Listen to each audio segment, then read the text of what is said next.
Okay, so Kamala Harris goes on 60 Minutes, finally, has her toughest interview that she's had to date, and she absolutely just blows it. She gets asked this question about Israel, and she does not have a good answer at all. Kamala Harris is the absolute worst, especially when it comes to the Israel issue, because she can't take a side. She won't stand up and say Israel has a right to exist and defend itself, and she won't stand up and say, hey, Israel's got to stop killing tens of thousands of civilians. She can't stand up and take any moral stance. All she knows how to do is take the opposite position of Donald Trump. And all Donald Trump's come out and said is, this would have never happened under me. And if I get elected, we're going to end it day one. It's not going to be a problem. And I actually believe Trump here, because Trump's going to go to Bibi and say, look, Bibi Netanyahu, the prime minister of Israel, Trump's going to go to him day one and say, look, everything you are doing, all the civilians you are killing in Gaza is actually counterproductive, because all of the brothers and fathers of the people you are killing are going to join Hamas and become terrorists too. So you are not helping your own cause by doing this. It's time to wrap the war up. If you want to continue to wage war against Hamas, you need to do special operations, assassinations, etc.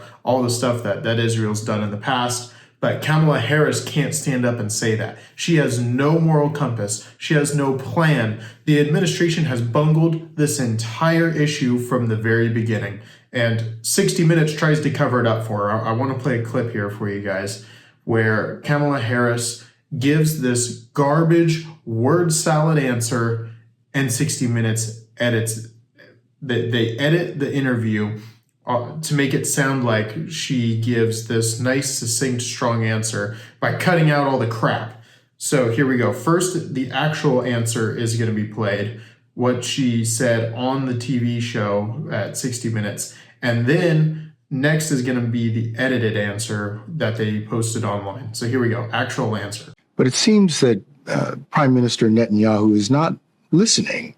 Well, Bill, the work that we have done has resulted in a number of movements in that region by Israel that were very much prompted by or a result of many things, including our advocacy for what needs to happen in the region. But it seems that Prime Minister Netanyahu is not listening. We are not going to stop pursuing what is necessary for the United States to be clear about where we stand on the need for this war to end. No matter how much you despise the media, you do not despise them enough. They are actively trying to cover for her because they want her to win the election. They want to make it sound like she's got this nice, succinct answer to this problem, when in reality, she doesn't have a good, succinct answer for anything. She is garbage. She's terrible. She can't even speak on an issue that has been plaguing this administration for an entire year.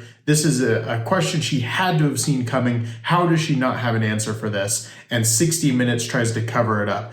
These legacy news medias, they cannot go bankrupt fast enough. Screw every one of them. I hope every single person that covers all this stuff up, that is causing people to think that Kamala Harris is a sane, rational person, I hope they all lose their jobs. They're out on the street. I hope the podcast, the new real media world, never hires a single one of them. They deserve to be bagging groceries somewhere, not speaking to a single audience en masse. They don't deserve it. They're the absolute worst. They're liberal stooges. Every one of these reporters, every one of these media outlets, stooges, and they don't deserve jobs. I hope that 60 Minutes is ashamed of themselves for what they've done and trying to throw this election towards Kamala Harris and really just undermining her opposition in all the ways that she's done.